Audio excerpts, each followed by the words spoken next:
Your savings account feels like the safest place for your money.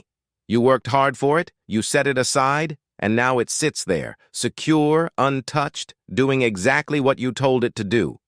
But there's one number the bank is quietly counting on you to ignore. And every year you don't look at it, it's costing you real wealth.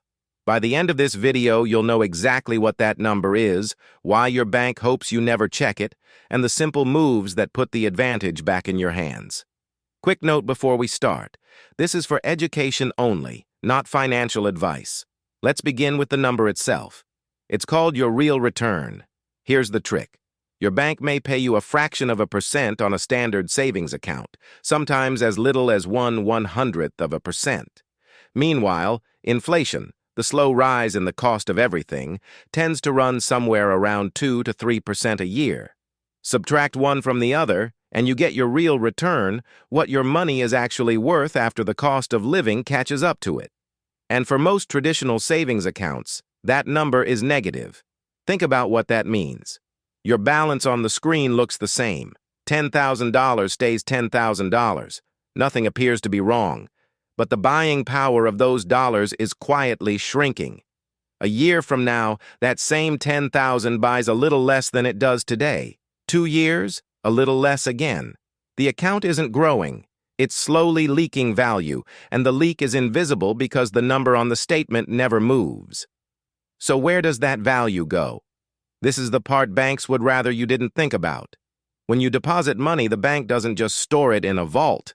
It lends your money back out as mortgages, car loans, business loans, and credit cards at far higher interest rates. They might pay you almost nothing, then turn around and earn 5, 10, even 20% lending that same money to someone else.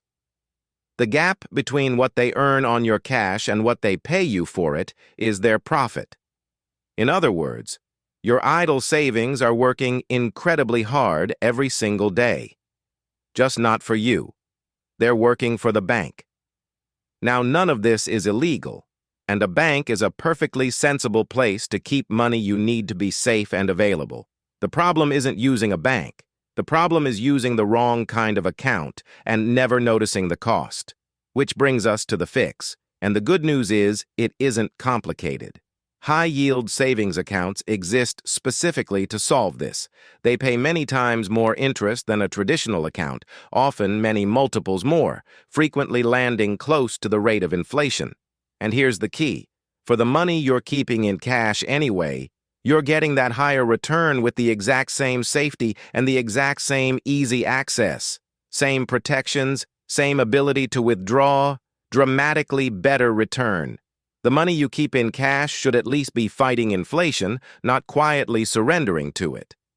But there's a deeper point here, and it's the one that actually builds wealth.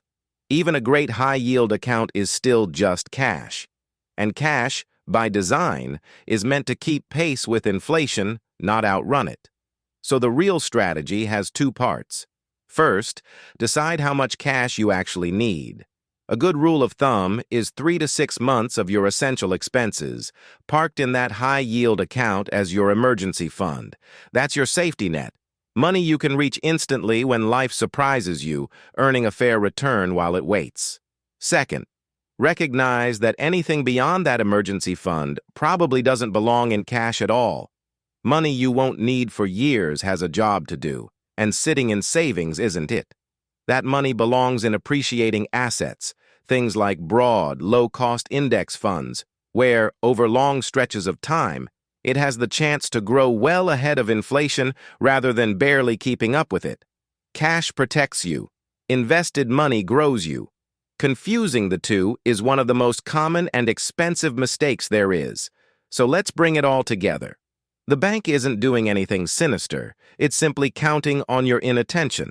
It's counting on you to look at a balance that never drops and assume everything is fine, while inflation and a near-zero interest rate quietly trade your future buying power for someone else's profit. The moment you start paying attention to that one number, your real return, the whole picture changes. You move your idle cash into a high-yield account so it fights inflation. You keep a sensible emergency fund and no more, and you send the rest to work in investments that can actually grow. That's how you take the advantage back. If this helped you see your savings a little differently, subscribe. Every week we break down how money really works, no hype and no jargon. And grab the free net worth tracker linked in the description to see exactly where your money is sitting and what it's really earning. See you in the next one.